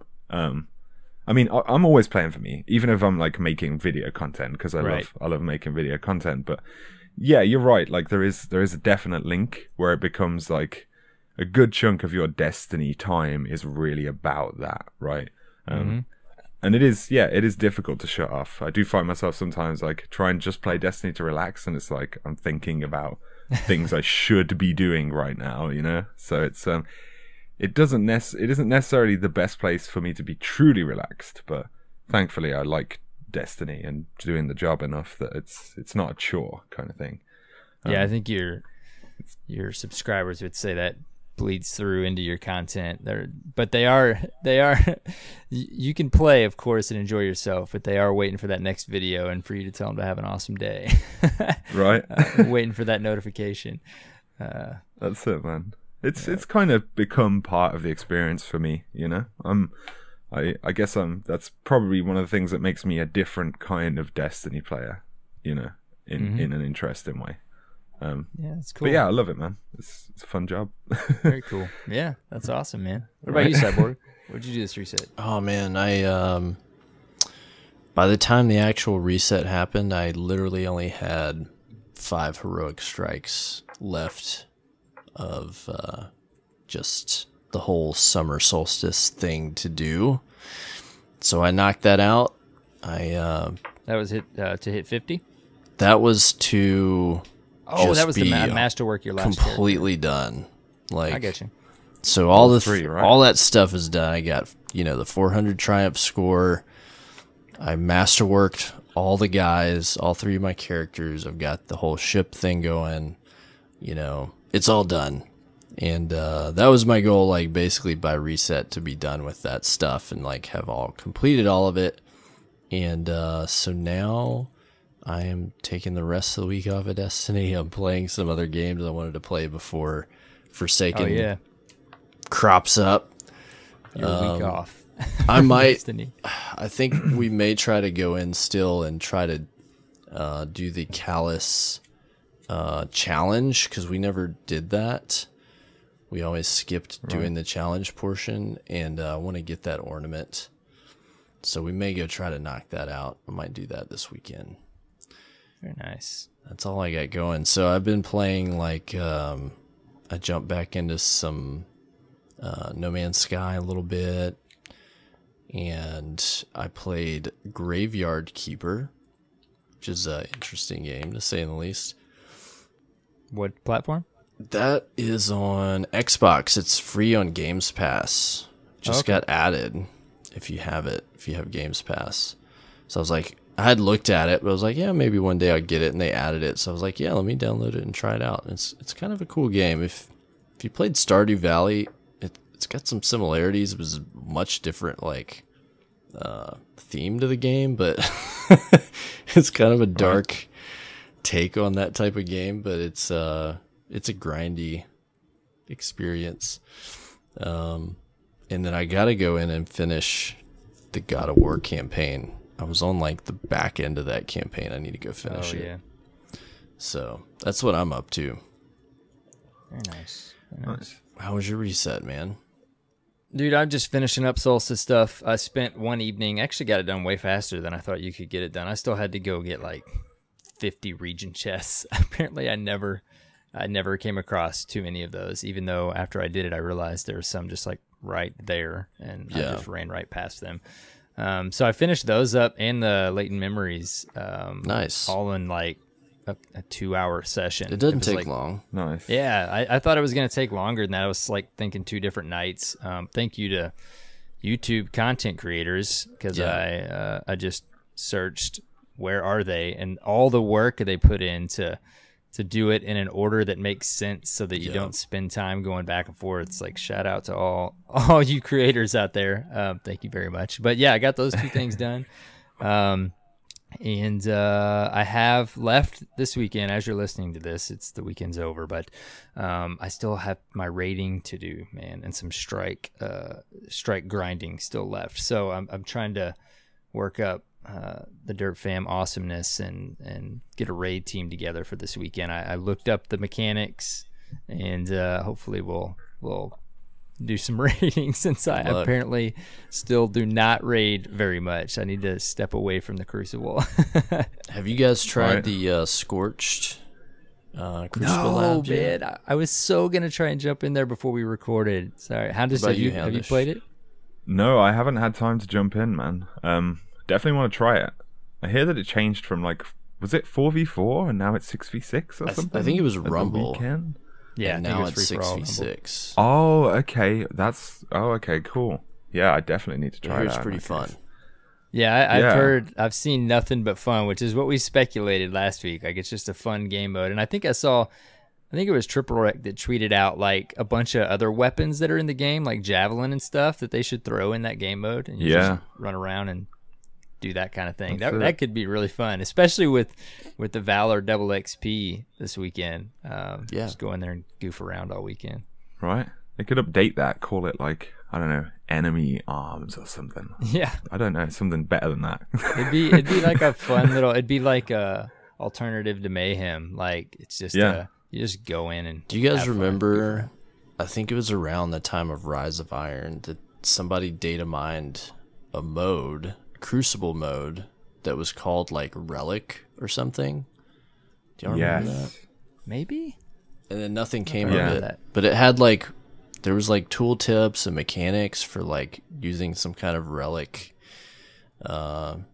in the game mode, and I don't know. It just like made me think of that just now. I was like, man, whatever happened to that? I'd wonder what they were working on.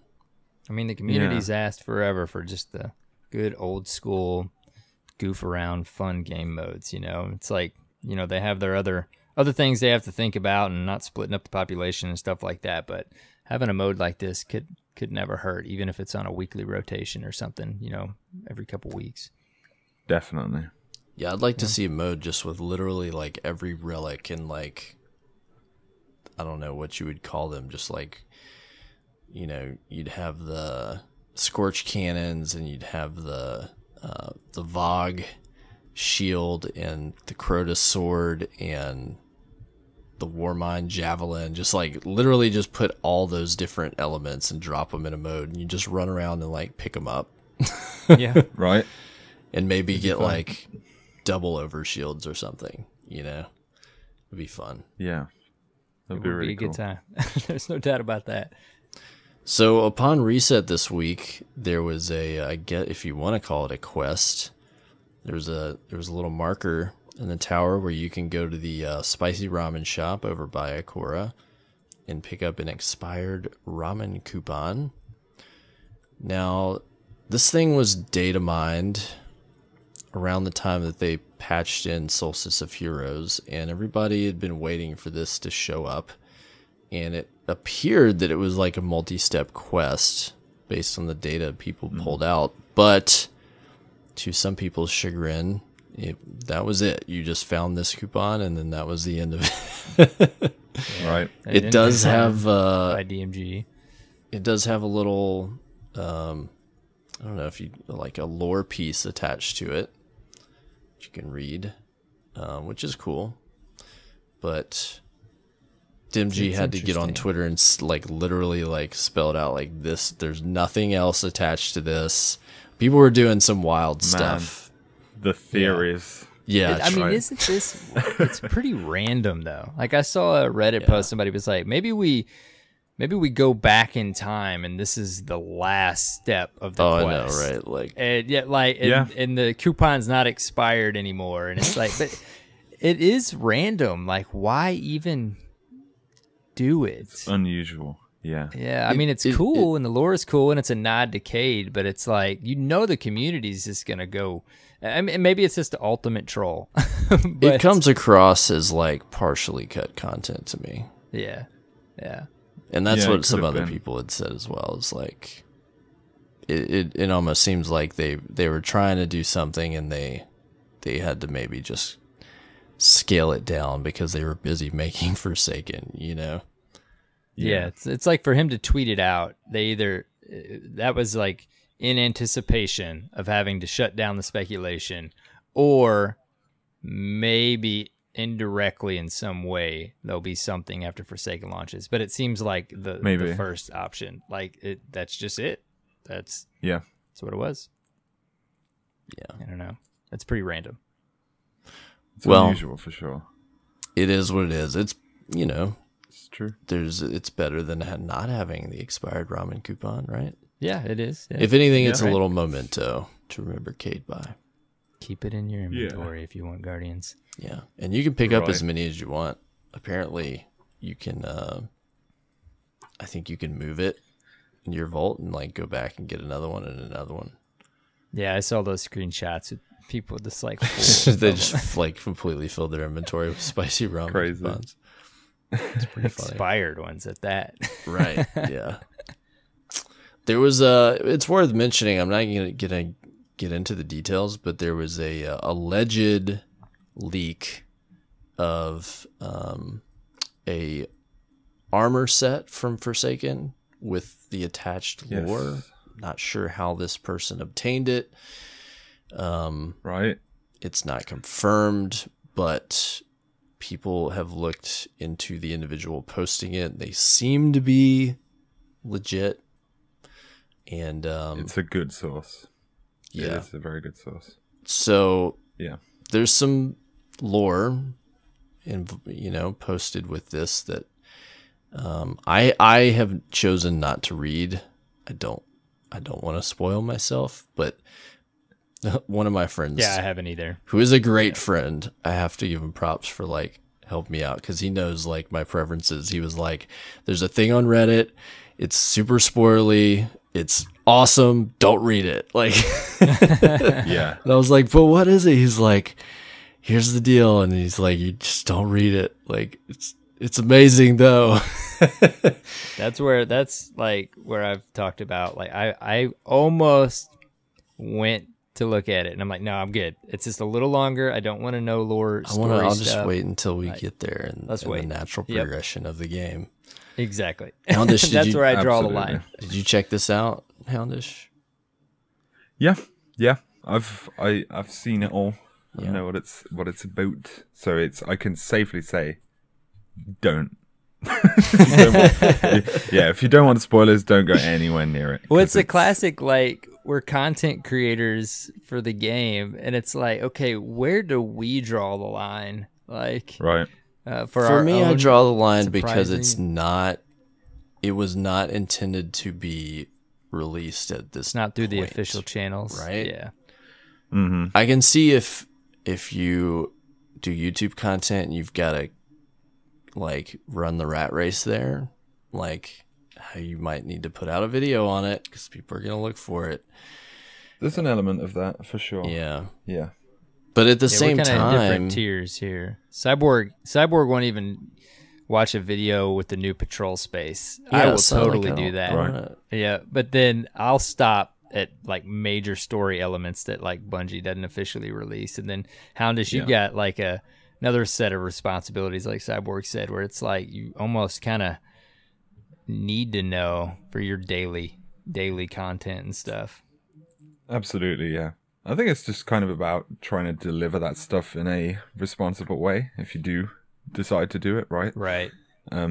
So that people know what they understand what they're hearing, right? And like if they choose to listen to it, that is. And you have to try and obviously you're not going to put the title, the raid boss is called this, and he's really into on your thumbnail ballet, like or whatever. Yeah. Don't do that. So no, that's it. No, so cool. But it's a tough one. I did speak about a couple of those elements, but I tried to stay mechanical as opposed to any of the story side, which I didn't touch. Yeah. It's so tempting, though. I'm sure even for Cyborg, because I'm sure you're very easily it's like the One Ring in front of me. Yeah, but you're at the same time, you're like, we're so close. Because that's right up your alley, man. Like I know you well enough. That's stuff that I want to really sink my teeth into, and I can't. Yep. I don't want to ruin it. Just a little longer, buddy. If you need to call me, you got my number. I'm hanging in there. But it at the same time, like stuff like that happening a little bit rubs me the wrong way, because it's like, man, can they just keep their infosec like straight until this thing launches, so that we can just all like experience it the way that they are aiming to deliver it to us, right? Like, yeah, absolutely. And I don't know how these leaks came about or were sourced exactly, but it's safe to say that they are significant. Like, even in the way that they were accessed, it's not too cool. I can say that much. I will tell you, totally, kind of a tangent. One thing I am okay with is I hope when the patch drops on the 28th, we get a week's worth of a new title screen and Forsaken score, but I don't know that that's going to happen. I'd be willing to Would bet be they awesome. will. Man, I love think that. It could happen, man. It's the small things, right? And man, Definitely. how excited is everybody when that's almost become part of Destiny, like the new title screens and stuff, and new scores, yeah. I'm looking forward to it, because I'm getting a little tired of wow. Yeah, Right. It is too. Every time. That's it. It's good though. It's good. I have some. A new favorite is Traveler's Dream. I came across it again this week. Yeah, That's and I guess favorites. I kind of like grazed over it when I first listened to the soundtrack, but wow, it's so good. I had to throw it on my playlist. My favorite that I don't think is in the actual soundtrack is the take of a certain song that's plays over the credits. Mm-hmm. But it like there's a couple tracks that have the melodies and some of the parts of that song, but the version of that song that plays over the Destiny 2 end credits is so awesome. I don't know if you know which one I'm talking about. Yeah, I have to go back and listen. Really, it's just all so good, dude. It's like really There's some real triumphant good feeling, stuff. and I love it. I think you might be talking about a piece of EDZ music, potentially. It was like the Trust Land, like one of the themes for the Trust Land. Maybe. Yeah, and it's like, you always, we hear it quite a few times, but then the very end of it, which is actually quite a long piece of music, like they switch it up and it all turns like major, and like you say, it's like really triumphant, and yeah, man. There's some super cool music hidden away in Destiny. I just some days on the drive home, I just throw on Destiny soundtrack, and it's so nice. That's it. All right, boys. Well, I think that wraps up our reset. How about we do some Dirt Fam discourse real quick to wrap this up? Yeah, let's do it. We've already Cool. already over an hour and a half. It's so easy to do. Right. All right, we've got an email from Brian titled "The Claymore and Why I Don't Care," and then he's got that great ASCII emote with a guy with his hands up in the air like you just don't care. He writes, the lack of people who have the Claymore is a testament to how boring competitive was in D2 Year 1. No one wants to play these long, round-based matches unless it's elimination. These game modes are not fun. Throw Rift in there or King of the Hill and call it a day. Hell, some people paid streamers to root for them. I feel bad for the people who grinded out a weapon that will get replaced by a whole new meta in September. Maybe I'm being cold, or maybe after years of playing Warcraft, I've learned it's not worth the grind tail end of a cycle just to have a green replace my purple 20 minutes into a new expansion. In the end, you're grinding hours away just to make the first mission easier. I say take this time off, enjoy summer, get your affairs in order, because Bungie is coming to take our lives come September, and I welcome it. What do you guys think about the Claymore? What do you think about the Claymore, man? We talked about it a little bit last week. Like the broadsword and the Claymore and that whole spiel. Yeah. I agree with the sentiment that the playlist that came from this season is not really fun in any way, shape, or form. Like, and I haven't played comp inside of this season, like on my own account. I did happen to play like a little bit early on. It's not really my bag of tricks, so I can understand the frustration that it's like a relatively specific way to play. Making a weapon like this so difficult to obtain. But at the same time, I guess there's always going to be an element where people feel like that when there is something that is potentially unobtainable, right? And it's a difficult spot to be in. I think what they're doing with the Season 4 weapon is a good way to go, but I don't believe that it should be a copy of the Redrix's Claymore. I think it would have been better to do like a scout rifle equivalent or something. That's pretty much where I'm at with it. And for me, it's kind of it's a funny one. Like I said, I don't play comp. So Claymore is something that I was just never kind of going to get. I don't know whether I'll get broadsword because it's also you have to reset like 5 times, right? I haven't reset twice in this season, so I don't see myself getting that one either. And the one thing I'd hope is that they would put some more. That was a great thing about Trials in Destiny 1, where you had this like immediate kind of reward system for skill. I kind of miss having stuff like that in Destiny, where it's like, something you can obtain in like a couple of hours by showing like a relatively very high like threshold of skill, right? As opposed to maybe something which is either just a huge grind and time investment, which, like a lot of people have said, broadsword in Season 4 isn't really a skill thing, right? Like if you had enough time. Yeah, it's a time thing. So I guess that's kind of my 2 cents on the whole thing. But I don't believe that not having rewards like this is the solution, Like I think we need stuff like this, but you need the right ways to obtain them. And obviously, it's an iterative system. Like, Bungie hadn't done this whole competitive ranking thing before. So it's new, and now they want to make some adjustments. And yeah, I guess that's something the community kind of has to come to terms with. Like, it's a little bit rocky at the start, and we'll see how it goes through Season 4. But I'm sure they will arrive at the most elegant solutions for this, Yeah, I feel like in the future. Cyborg and I talked about this last week when we recorded, actually, before the broadsword actual quest steps were thrown up by Tocom or Kevin. And, we talked about how we both kind of agreed that, we like there to be a weapon exclusive like that to PvP. It's okay if everybody doesn't get everything. And I think they're in a hard position with Season 3 because for me, I've gotten some feedback where the ranking system for some wasn't in depth enough. And for me, I guess it's like always, it's all about expectations.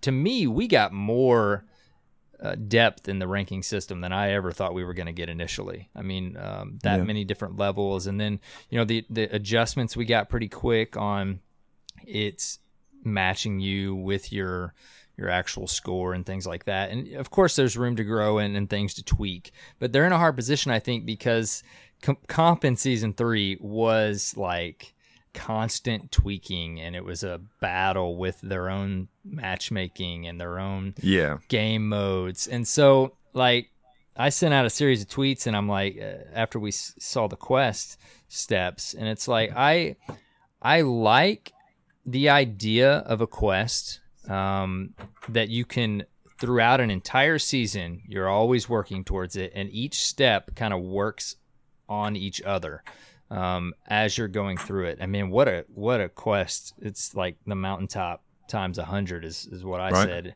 And I like the idea of that, like for everyone. you're just working through it as you go through the season if you like to play PvP. I feel like it's kind of an answer to what the status of competitive was for all of Season 3, and I hope that's what it is, and it's not like the model that we're going to get each season. Like, you can grind for a weapon and then it'll be in the quest in the next season. Like, I hope the quest is just an answer to how rough competitive was in Season 3, because I do like, to me, a labeled rank, fabled, and a number to grind to for a particular weapon. That's enough for me. I mean, that will get me in Crucible, and if it's an awesome weapon, like, I'm going to do it. Now, comp was so rough this season, I mean, I probably won't, unless I get it in the last week with some major grindage in the Crucible, I'm probably not going to get the Claymore.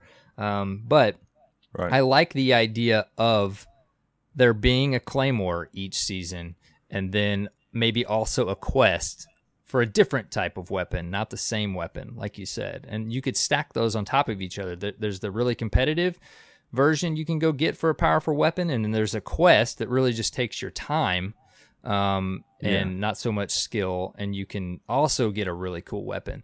And then I mentioned last week, I think it would be cool if they gave you 2 chances for the Claymore equivalent. First season, you can get it in Fabled, and then the second season, you can get that weapon if you grind to Heroic in competitive, and then there's a new one for Fabled, and then maybe they retire the Claymore after the Heroic. So you have 2 seasons to get it, and the benefit of getting it early and grinding to Fabled is because you have that weapon in your arsenal a whole season before everyone else, if you don't want to, and if you want to wait to grind to Heroic to get it. So, there's parts, there's holes in that wouldn't work either, and it's somewhat the same because eventually you're getting rid of it entirely, but at least people would have 2 options, and then maybe they would have a quest too for something else powerful. But ultimately, I like the Claymore. I like it being like, dude, I gotta get to Fabled to get that Claymore. Now, you just hope competitive is in a healthier spot. We do know, right, we're getting Clash and Control in competitive, right? They said that last week, I think. Yes. So yeah, I believe so. That's kind of an answer to Brian's email a little bit too. He talked about Rift and stuff like that. But I don't know. That's just kind of what I think. I hope this isn't the model going forward. You grind to get this weapon, and then it's in a quest the next season. Anyways, long-winded there, but Cyborg, what do you think, man? I just think that there's so many problems in the entire competitive scene that they've got to solve that before they, I think the quest type system they're introducing with the broadsword is going to take a little bit of pressure off the playlist to work perfectly. I think part of the frustration that folks had with comp and trying to get registers was that they're changing stuff mid-season. Starting out, it didn't work great. They made changes, it worked even worse. The matchmaking kept a lot of people from moving forward. I mean, it's a new system, and there's so many problems that people were getting frustrated. And so I think having it be a quest type item that doesn't put pressure on a rank per se allows them to continue to work on that and not have it chafe people so much when it's not working perfectly, because I just think like they don't even totally know what they want comp to be right now. Like, okay, now they're adding Clash and Control to comp. They've got modes in there that, in my opinion, still don't work great, like survival. There's just so much that they need to work on all at once.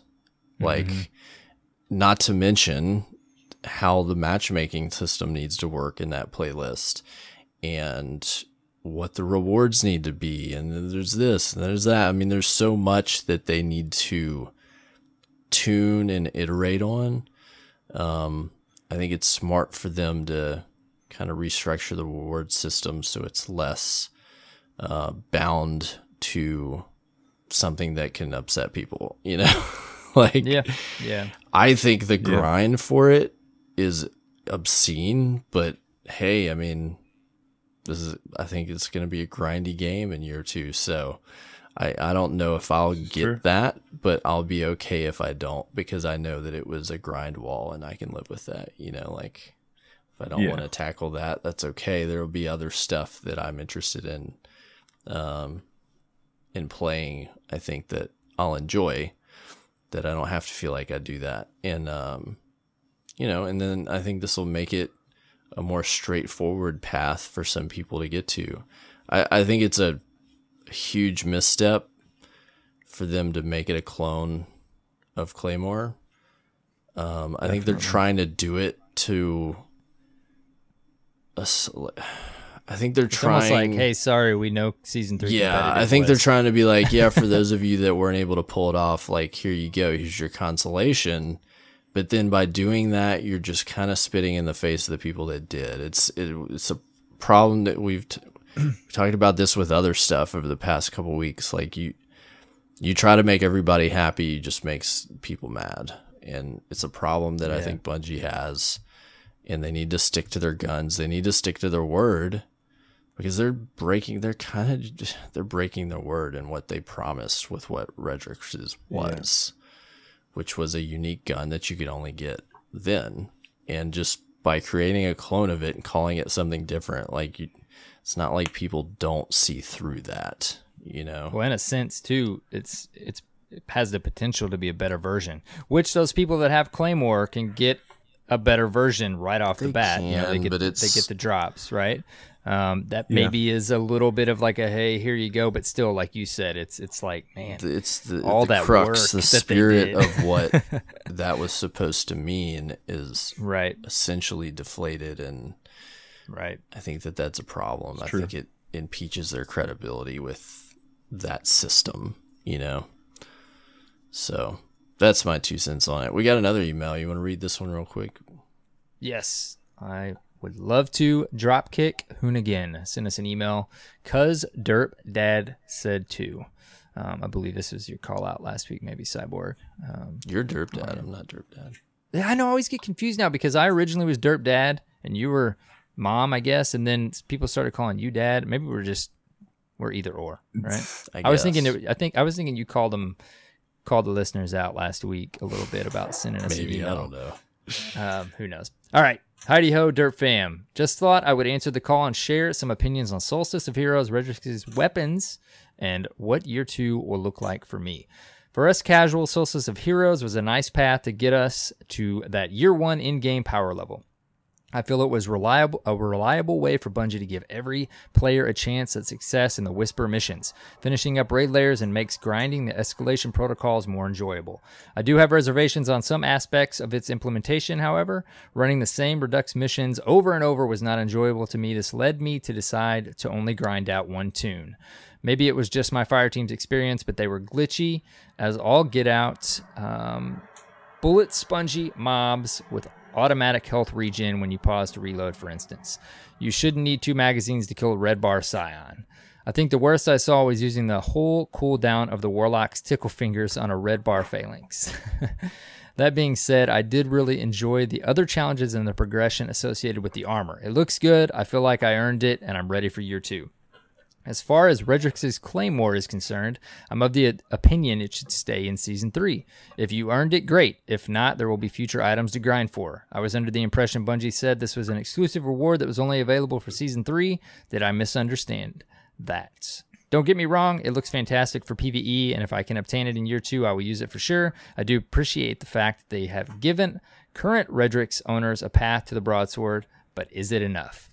That brings us to year 2 in Forsaken. With Cade 6 gone and the implementation of Warlocks as an actual support class, I'm hanging up my holsters. Rifts, healing grenades, and some wicked-looking supers will have me dusting off my robes and floofing around like a killer balloon on a breezy day. I know I'm letting down the one true Vanguard order, but without a leader, we are lost. So why not be a morbid emo Warlock? Am I right? Anyways, can't wait to see what Forsaken has in store for the Dirt fam. Take care, Guardians. Dropkick Hoonigan. Great email. Right. That was good, man. That pretty much wraps it up. Even got a little Claymore opinion tied in there. What do you think about the Warlocks there, Cyborg? Are you as excited? I mean, I gave up playing Warlocks in Destiny 2, so. Oh, you're Titan? Wait, you Titan? I mean, I've been playing Titan since Destiny 2 Okay. launched. I played. I didn't I mean, realize I played you were a like Warlock. kind of maining a Titan. Yeah, dude. I played a Warlock out of loyalty, but I gave up pretty quick on that class because it was just too frustrating to play. All right. Okay. It's just cool. too floaty. Too slow. Yeah, too floofy, too floaty. floaty. We've been talking about that for years now, right? Yeah. Well, I mean, this stuff is cool, though. I mean, what do you guys think about? Well, Dropkick. First of all, thank you for all those opinions. Those are fantastic. What do you guys think about the healing aspect or the support class aspect that we apparently are going to be seeing in Forsaken? I think that's going to add some fun and some utility to the class. Yeah, right. For sure. Yeah. Different way to play. Finally, kind of a support way. Absolutely. The concept with the healing grenades is pretty interesting as well. Having this kind of like mega rift, right? With the super as well it's pretty cool. I've got to be honest, it's a class I haven't used yet. I don't know it inside out, like what they're going to be doing with it, but it's looking good. Yeah, for sure. Yeah, any way to vary up play styles and fire team dynamic and stuff like that. It's gonna be be exciting to see how it pans out. Yeah, in every game mode, really, every activity. Yeah. So this is true. Very cool. Well, email's awesome. Thank you guys so much for sending those in. Appreciate that. Cyborg, how can they? Yeah, you want to do some discourse with us? Send us an email, destinyresetpodcast@gmail.com, or a speakpipe, speakpipe.com/destinyreset. Excellent. Finally, do we have a new patron this week? We do. Huge shout out to AER0KNIGHT. Didn't you spend some time with? Yeah, we hung out at Guardian Con. He's a cool guy. Very cool. Arrow with a W. I had to when I would like talk with people and introduce them. I was like, "This is Arrow, but with a W, not the co-host, because in case they hadn't met you." He spells it like an actual arrow. Yes, right. Not like Aerosmith. But shout out, thank you for becoming a patron. If you don't know what that means, go to patreon.com/destinyreset, where for as little as $1 a month, you can support the production budget of our show. You get a couple perks. You get a shout out on the podcast. You get your gamer tag posted on our website, and you get an invitation to a Discord channel just for Dirt Fan patrons and supporters. Go there, become a patron. Guys. Show us some love. Cool. Man, nice. What a show. Houndish, dude, thank you so much. Plenty to talk about pre-Forsaken. Of course, we would love to have you on a month or two probably after Forsaken drops and we start getting into all this content, man. Always welcome. Yeah. But how can people tell them, how can they find you and what can they expect? Obviously, daily Destiny content. Yeah, you can find me on YouTube. Just search Houndish. It's spelled exactly as it sounds. I guess it's kind of an unusual one. You can include the X's if you like, if you're feeling extra scrubby. But yeah, I post daily Destiny videos, hype, lots of news, lots of guides, everything that's going on pretty much as soon as it's going on. So yeah, you do all the way down to the reset day videos, all the way to Xur videos. I gotta say, when I'm chilling at work, it's usually getting close to lunchtime when when it reset hits and your reset video drops, and I like to go see what Eververse has and nice. Some of the things before I actually get home. It's nice that you're on the other side of the world, man. So the timing works well. yeah, the timing's pretty good, man. Across the pond. That's it. Well, dude, we really appreciate you coming on. You're always welcome. The listeners love it when you visit. Thank you so much for having me. Yeah, it's great. Always great talking with you guys. We'll definitely have to do it again. Did you say, is it on Twitter? How can they find you on Twitter? Is it the same? Oh, yeah, I'm on Twitter as well. Yeah, at xHoundishX, or you could just search Houndish. You'll find it. You still got the yellow background with the... yes. With the hound. The hound logo. You'll see it right away. I sometimes ramble about Destiny. Yeah, there's no question. What about you, Cyborg? You can find me at CyborgSasquatch on Twitter and Mixer. You can find us at Destiny Reset on Twitter. Where can they find you, Arrow Knight? You can find me on Twitter, YouTube, and Twitch. It's at AER0KNIGHT with a 0, and it's AER0, not an actual arrow. Perfect. Shout out to all the folks leaving us a review on Apple Podcasts. Real quick, we had Mint Shows, Ricey J, Edit Master 13, Grateful Dead 207, Wide Eyes Gaming, A Faux Monkey 1, Enraged Apuser, T3 Tomacity, Russ 1537, and Thomas C. Thank you for those iTunes reviews. You've all entered to win a blue microphone product.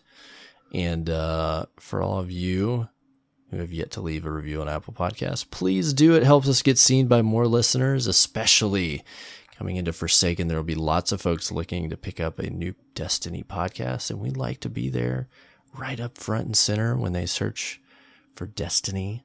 So please come leave us a review. We appreciate it. Every review helps. That's We right. appreciate it, Gardens. All right. Well, long show, Houndish. Longer than we said, but we love having you on, and we appreciate it, man. It's an absolute pleasure, guys. What is it Appreciate you like? having me. It's almost 2:30 in the morning for us. So what? 8:30 for you? Yeah, coming up on 8:30. So Yeah, bright trying to and breezy. coordinate getting you on the show. It's when we're messaging back and forth. It's like, wait, okay, it's gonna be just Friday for us, but wait, do I say Thursday? Man, do I say Friday? It's gonna be early Right. morning for you. It's like all this coordination complication, but it usually works out, doesn't it? Yeah. I think we've always managed it. Works The joys out well. of time zones, eh? Yeah. Well, thanks again, dude. We'll definitely thanks a have you on bunch. again. Yeah. Great to be on the show. Thanks. Until next week, have fun playing Destiny 2, and take care, Guardians.